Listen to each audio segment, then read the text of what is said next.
नमस्कार मित्रों, मैं एस्ट्रो वास्तु रिसर्चर हस्तरेखा एडर्सी संजीव। आज की हमारी चर्चा का विषय आध्यात्मिक शास्त्र में दास चेतावनी। दास चेतावनी के माध्यम से आज पुनः हम जीव को जगाने का, जीव की आत्मा को जगाने का प्रयास कर रहे हैं और हम यह चाहते हैं कि हर जीव परमात्मा की ओर झुके और परमात्मा की ओर गति को बढ़ाए, जो उसका मुख्य ध्येय होता है। दास चेतावनी में आज की चेतावनी जो सत साहिब कहते हैं, दास कहे गुरु सत्संग रचा, क्यों दौड़े तू जग माही, गुरु प्रेम चित्त में जगा, ताही काल छुए नाही।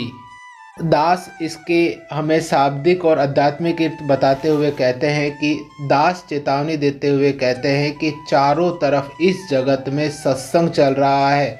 सत्संग हमें प्रकृति की विभिन्न ऊर्जाओं के रूप में दिख रहा है, लेकिन हम उसे आंख बंद कर कर उसे देख ही नहीं रहे। हमारे मन के ऊपर, हमारी आत्मा के ऊपर दर्पण पर धुंध की तरह पर्दा डला हुआ है। हमारे चारों तरफ प्रकृति आनंद से सत्संग करती नजर आ रही है। यह पहाड़ अनंत ध्यान में खड़े होकर परमात्मा का ध्यान कर रहे हैं। पक्षी चहचहा रहे हैं और परमात्मा का संगीत गा रहे हैं और उसे रिझा रहे हैं। नदियाँ भी कलरव बहती बहती संगीत गाकर उसे धन्यवाद दे रही है कि मालिक तेरा धन्यवाद। पेड़ भी उसकी ओर लगातार बढ़ते जा रहे हैं और उसका अभिवादन कर रहे हैं और उसकी कृतज्ञता प्रकट कर रहे हैं। और ब्रह्म मुहूर्त में तुरीन संध्या में जो जीव के लिए बनाई गई है, उसमें प्राण देने वाली प्राणवायु अमृत धारा बह रही है। और हम इन सब को छोड़कर प्रकृति की इस शुद्ध दिनचर्या को अपना नहीं रहे हैं और इसे हम अनदेखा कर रहे हैं। और न जाने क्यों हम काम, क्रोध, मोह, लोभ, धन के भौतिकवादी संसार की ओर भागे दौड़ रहे हैं और उस निरर्थक और अनंत कभी ख़त्म न होने वाली दौड़ का हिस्सा बने जा रहे हैं। क्यों?